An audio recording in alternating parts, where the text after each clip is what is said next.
Hey guys, welcome back to the Interceptor. We're here with another Alliance War video, and today is going to be Alliance War Season 56, number 11, and AOH has matched up against LinaM. So these guys were in Platinum 1, so we weren't really sure if we were dealing with just a subpar alliance or if they were modders, honestly, because they were one of the alliances that have been accused by one of the top Masters alliances as being modders this season. Apparently there was proof. I don't know. I didn't look at it. That's just what I heard. So we're on path 3, section 1 here, and on the first fight we have this Havok.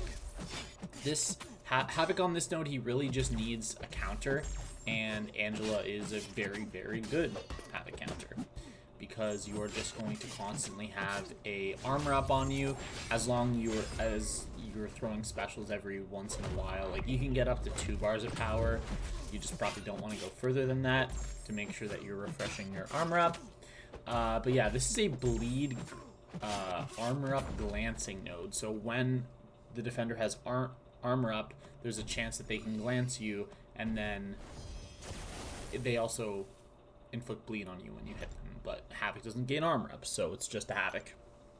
And here is the hardest fight of the war. This is going to be path 3, auto block Enchantress, and we went back and forth on who to use here because I had an idea of how I wanted the fight to go in my head, but I couldn't really explain it to someone else, so I decided to assign it to myself.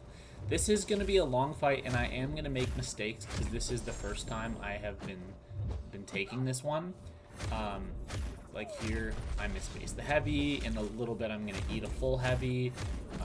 But yeah, here we're just getting auto-blocked because there's a 50% chance on this node to auto-block. A couple of the times, I am going to be able to deal with it, and some of the times, we're just going to wait out the auto-block. So 30 seconds in, she's still at 100% health. We do need to start dealing damage.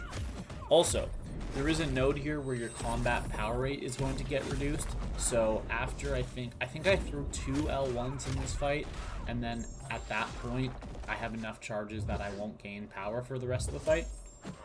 Not that I really badly need power in this matchup, but I do think it would have significantly sped the fight up had I been using them, my special one, along with the charges. But just all the charges and Enchantress's spells is a lot to keep up with, so I've decided not to. Here we get a couple nice spells, and we can use our Haymaker to get the guaranteed intercept, which is the main reason that we have this matchup. I was worried about intercept of all the spells. That's the one I was worried about the most. And I don't want to trust a 50% chance to auto block because I know it's just going to auto block me every single time I intercept, like 10 times in a row, because that's how Kabam War AI and RNG works. But the debilitate in this fight would have been really useful. Because I run max despair, it would not have been healing her, so it would have just been very useful, but it's okay. Here we need to bait out a heavy. We're going to counter with our own heavy because she can only auto block medium and light attacks. And this is a very smart placement. We are actually going to have to take this fight again in war number 12, because in war number 12 we matched up against LVT, and they placed a rank 4 Enchantress on this node, so we're going to be taking it again with Titania, and it's basically just going to be the same fight except a little bit longer. Here we are once again able to use our Haymaker to remove the intercept spell. And now that we baited out a couple special ones, we're going to be blocking and reparrying. If she doesn't go for the reparry, if she doesn't go for the second hit and she goes straight into a heavy, you can just dash back and heavy counter with a heavy, and I did practice that. But not having to deal with the spells for a while and getting, honestly, a really good amount of damage off is very useful in a fight like this. But if I had debilitate this whole fight, I would have been able to land 3, maybe even 4 hits during the stun before the auto block can trigger. So it would make a pretty significant difference in my damage output. Here we decided to go for the kill, and I'm holding block straight out of that L1, but unfortunately she still throws the special one because blocking after a special isn't really a reliable way to prevent the defender from throwing special, and quite often they still will. And because this was the last spell here, I think we're just going to wait it out. We're going to wait for the mist to go away, wait for my Haymaker to come back, and then we're going to use the Haymaker to get an intercept, and then the fight is going to be over. So there. Now we just have to hit a couple heavy attacks, and the fight does go down.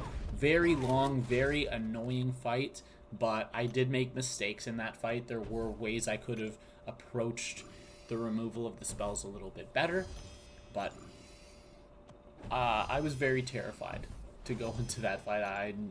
That was probably a fight it was definitely a fight I was very worried about, probably the most on the entire map out of all the defenders they placed. That was the one I was most worried about us dying to, which is why I sent myself, because if there's a matchup I don't like, I would rather it be me taking it when I have an idea of how it should go in my head than someone else when I'm not able to really fully explain it.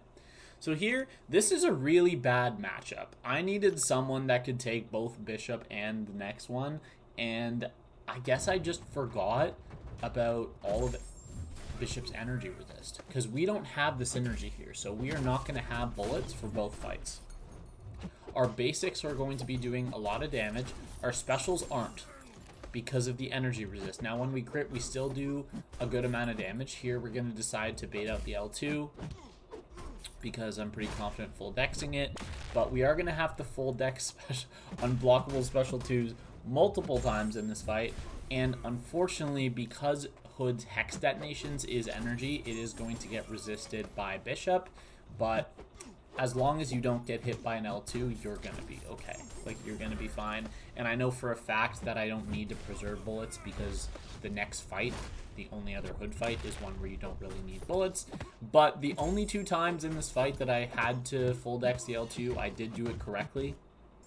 So I'm happy with that. And then here, I think we're just going to throw the L2, and the fight goes down. Yeah, because we got a couple crits there. So, a little bit of a sketchy matchup. Not one I would send if it were a particularly difficult fight, but for it just being a path fight and Hood shutting off all the nodes, so it's basically just a Bishop duel, it's okay.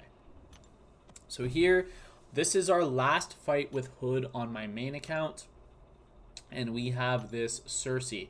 I'm very good at fighting Sersi, so I'm not too worried about this one and the fact that I have no bullets, because my damage output will still be pretty good. I'm pretty sure there are times in this fight where I attempt to punish specials and I fail. Also, when the glancing gets eaten up like that, you get a whole bunch of bullets, so that's really nice. That's basically the only way I'm going to be getting bullets back in this fight. Here we're going to go for another L2, and unfortunately that one does not remove the protection. I would have loved to go for a heavy attack right after baiting out the special here, but I think our stuff's actually going to expire. Yeah, because you can't punish the L2 like that. So not only did my hexes expire without me detonating them, they also expired during protection, so they basically did 0 damage, which is not great, but it's okay. Here we're just trying to, I think we're going to throw a heavy here to get a knockdown. Yeah, that's probably a good idea right before our special into an L2, and now when we crit next, we are going to be getting a bunch of bullets back because we're going to Fate Seal the glancing. But here we get another L2. I decided not to punish that one, and then we land a nice light intercept. Got to bait out this L1. I do know how to dex the L1 very well, but it's never really a dangerous fight without bullets. It's just a little bit longer, and yeah, the fight's gonna go down right here. So it was never in question. I was never anywhere near dying at any moment, but yeah, I'm okay with that fight. I wouldn't be comfortable sending other people to that fight with a Hood that doesn't have bullets, but for me, I felt okay with it. So we only have one mini boss on my main account, which is going to be this Red Skull. Recently, it's just been a lot easier to plan for Hood, so yeah, it just hasn't been super easy when I have to bring other champions, because obviously I used to be able to bring Hood on my main account. Now that I have a rank 4 6-star on my alt, it's never really the best option, and I only really bring him when I need him for path fights like that. unless there's, let's say they place two super obvious hood matchups on hazard shift minis. Like, let's say they place 45 Killmonger and 44 or like 43 Sersi. Those are two fights I am 1,000,000,000% sending hood to, whether it's myself or someone else. I would probably send myself to 45 Killmonger because it's the harder of the two fights, but I do believe it's the best option for Killmonger on that node. Assuming Onslaught's banned, I'm pretty sure he works for the fight if he's not banned. But Hood's my preferred counter, and I've sent it multiple times. So the nice thing about this one is this is the third time I have taken Red Skull on Hazard Shift, and I have gotten, well, I'm not going to say better each time because the worst of the three fights was the second one. But I have learned that in order to guarantee that you're able to counter his special one with a heavy, you do have to block the second hit. And in total this fight, blocking the L1 added up to about 3% damage I took. So clearly that was a good idea. Also, my Angela is high enough sig that I didn't need Odin, because as soon as I crit for the first time, once I go over a bar of power, there's no more auto block and no more hazard shift for the rest of the fight. However, we had an extra slot. We already had 2 white Magnetos. We already had a Mr. Fantastic. So I thought, you know what? I'm just going to give myself Odin.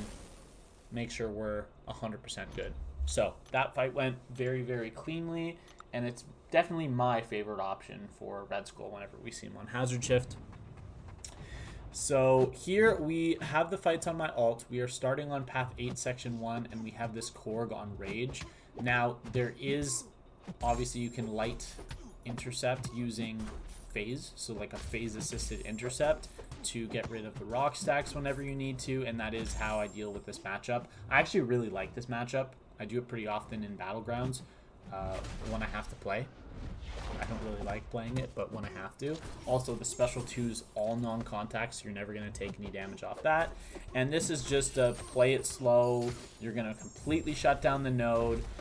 In fact, you won't even be activating the power gain node when you knock down, because 65% of the time, your Fate Seal is going to fail it. And that's the only knockdowns you have in the fight, so you're always going to have a Fate Seal on. Here I was trying to activate my invisibility, and he just would not stop dashing at me, but here that I'm in my corner, he'll finally stop. And I think we're going to go for this L2, and then straight into a heavy, and that does finish the fight off. So that's a really good matchup, and I do send Hood there not often, because they usually place defenders that prompt me to send someone like Void. Like, for example, when I see Red Skull on that node, I just instantly send Void, and I think we've done it 3 times this season, sold it all 3 times. Here we have Vox on the second node. This is actually a somewhat decent placement for Vox, because you have to be careful to remove the Nullify immunity before you throw the L2. But other than that, that's really all it has going for it. We are going to push to L2 just because it is easier to full dex and counter. He is going to get the Vigilance, but that's going to be gone by the... Oh, sorry. It goes passive, but that's going to get nullified. Not right here, because here he is immune to Nullify. But the knockdown is going to remove that immunity, and then this L2. And Vox, in his own kit, he has a weakness to Nullify, and he will take damage every time he has a buff nullified. So just throwing our L2 right there did a massive burst of damage.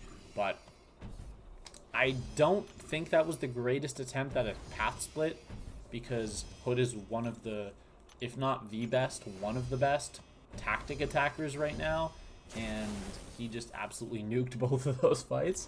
So we have a bit of a strange section 2, mostly because I didn't have a super obvious place to send my Hood, and if it were this or Path 8 for my main, I would rather the bigger Hood be going to these fights, just because Hood counters them a little bit worse. But we have Sasquatch here on the Fisticuffs node, which just means we're not going to be able to activate invisibility. We are going to push to L2 because sometimes you can't punish L1 depending on the spacing. so we just prefer to go to L2. But really what we're going to be doing in this fight is we're just going to be building up bullets as much as we can, and then when the Wrath triggers, which means the protection's going to be gone, we're going to detonate our heavies. We are going to throw a couple heavies in the middle of the fight. That was not for damage. That was simply for like spacing and making sure I maintain my bullets. So here, now he's at 8 charges. Here he's going to activate Wrath. I think we are going to bait out this L2, but yeah, the Fate Seal fails the Unstoppable off the L2, and here I think it happens again. I think we get 2 out of 2 fails. Oh no, never mind. We just combo him and kill him. But yeah, normally Sasquatch's L2 is going to activate a passive Unstoppable, and obviously you can't nullify that, but the ability accuracy reduction is going to take care of it anyways. So here on the second fight, we have a Punisher 2099, and my strat going in here was to just never let him throw a special attack. If I push him to L3, that's what the invuln's for. Play it slow, alternate your hits. That's really all you have to do here. Not give him prowess. If I give him some prowess right before I get to my special 2, that's cool. I don't really mind because I'm just going to get rid of it anyways. And because my special 2 is being thrown, obviously he can't throw his special, and the prowess puncture would expire in the middle of my special, so I wouldn't take the extra damage. Here we are going to throw my L2, and we're just going to keep cycling him for a while. My next fight after this is not the most bullet-friendly fight, but it's still going to be okay. Here, we're going to go for probably one more L2. Oh, no, just a heavy. And that finishes the fight off. Honestly, I wasn't expecting that to kill. I think I was just throwing it because what's the worst-case scenario? Worst-case scenario, my heavy doesn't kill. I throw my L2 into his block, eat an L3, and then he dies instantly after. That's worst case scenario, and because I have an invuln, the L3 doesn't matter. So here, this fight is the reason I had my invuln on, because I only had one special 1 boost, and I wanted to save it for my hazard shift mini. But yeah, this is going to be pretty straightforward here. It is going to be a bit longer, and I am going to get hit a couple times because I do a bad job of managing the... of managing his unstoppable charges, and I am going to hit him when I should not, but that's just because I'm not super used to the matchup so far. Here we're going to go for a heavy. Completely wasted my burst damage. I don't know why I did that, but it's fine. As soon as we get to our first L2 of the fight, we are going to be neutralizing his energize, and then if we have a stagger or fate seal up, we are going to fail it, but there we just didn't have one up, so that's okay. And then here we're going to stop our stuff from running out right at the last second. And as long as I don't get hit by a special 2 and start ticking here, this fight, like, it's pretty safe. And we go for an L1 here just to get the knockdown. And then we are going to use our striker to heavy, which is going to push to the 50%. Unfortunately, because of the way that Thanos' protection works, if he were to take damage at 30%, that would kill him. His protection would trigger and stop the damage at 5%, so it would cap him there. So while it would be nice to just get a bunch of bullets and just kill him from like 65%, which is how you would approach a lot of normal fights with Hood, that's not how you can approach the Thanos matchup. You do have to play it slow, and most of the time you will be going for 4 different detonations, but here we do go for that detonation, and that does kill. And if you compare that to when I took Thanos last war on hazard shifts, that went a lot better. We ended with like 80% health. I think we only took hits once, and yeah, that was it.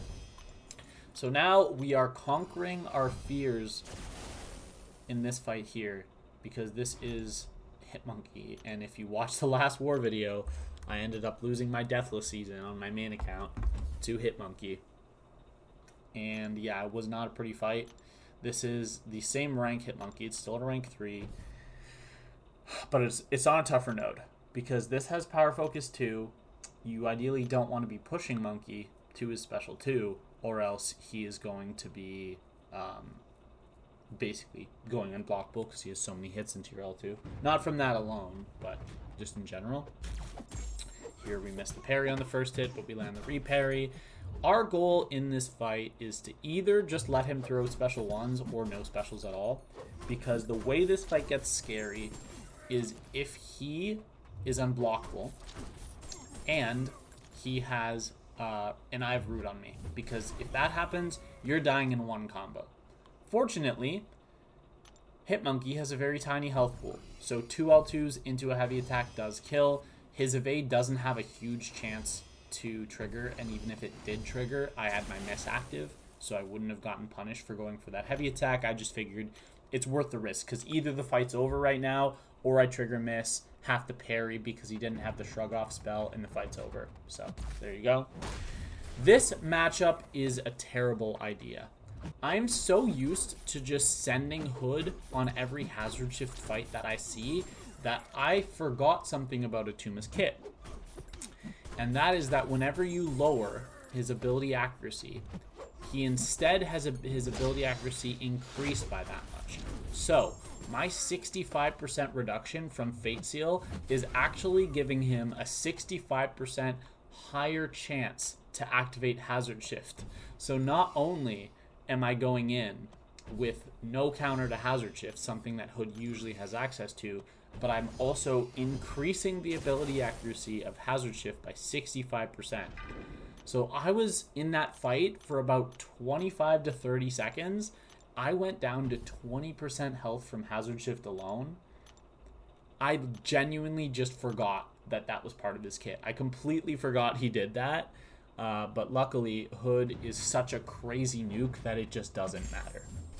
So here on this next fight, when we were planning this war, we instantly saw the Gladiator, and I was like, okay, that's definitely one of the placements of all time. Gladiator is very, very hoodable.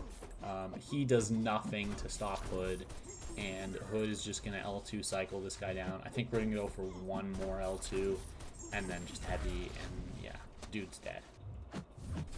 Boom. Yeah. I think that was a rank 4, too. It might have been a rank 3. I don't even know. No, actually, it looks like a rank 3 with 120k health. Anyways, that is going to be the end of my war. I hope you guys enjoyed. I do not have the stats for our record, but I will tell you that we won this war. So we are in a really good position. And actually, if we manage to beat LVT in war number 12, we will secure a spot in top 10. So that would be amazing. But that is going to be all. The stats are going to be in the description. Like I said, I just don't have them in front of me right now like I usually do. But you can go check them out there. And my PSR and Deathless streak and everything will be fully updated. So that's going to be all for today. Have a great day, and I will see you in the next one. Bye.